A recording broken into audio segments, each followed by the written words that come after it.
بسم اللہ الرحمن الرحیم۔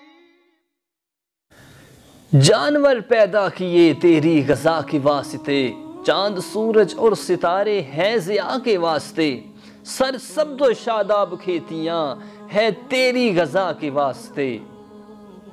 ارے اے انسان، سب کچھ خدا نے پیدا کیا تیرے لیے، پر تو خدا کے واسطے۔ اے انسان، کیا کبھی سوچتا ہے کہ اللہ نے تجھے کس لیے پیدا کیا؟ تیرا مقصد کیا تھا؟ اس جہان میں آنے کا مقصد کیا تھا؟ تجھے بنانے کا مقصد کیا تھا؟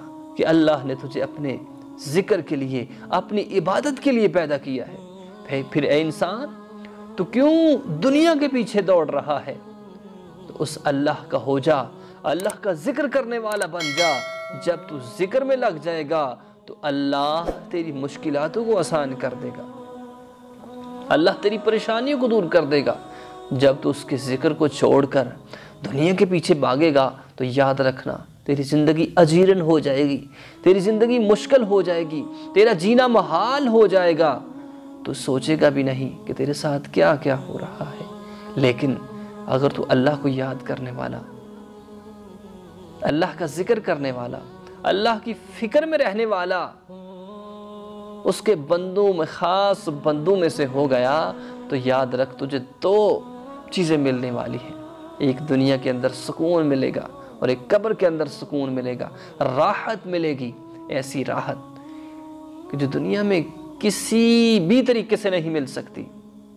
تو سمجھتا ہے کہ میں دنیا کے مال کو کما کر، دنیا کے پیچھے بھاگ کر سکون حاصل کر لوں گا، لیکن نہیں، یہ تیری غلط فہمی ہے۔ تو غلط چیز کے پیچھے لگ گیا ہے، شیطان نے تجھے بہکا دیا ہے۔ لیکن سوچنا، سمجھنا کہ جس اللہ نے تجھے بنایا ہے، کس لیے بنایا ہے، اور تیرا تخلیقی مقصد کیا تھا۔ اللہ نے تجھے اپنے ذکر کے لیے پیدا کیا، اللہ نے تجھے اپنی فکر کے لیے پیدا کیا۔ تو ہر لمحہ نہ دنیا سے، نہ دولت سے، نہ گھر آباد کرنے سے سکون قلب ہوتا ہے، خدا کو یاد کرنے سے۔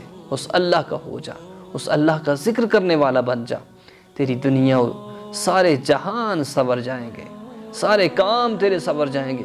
پھر تجھے مشکل نہیں آئے گی، پریشانی نہیں آئے گی، تیرے غم دور ہو جائیں گے۔ ایسی لذت اور ایسی چاشنی تجھے اللہ کے ذکر میں ملے گی کہ جو کہیں بھی نہیں مل سکتی۔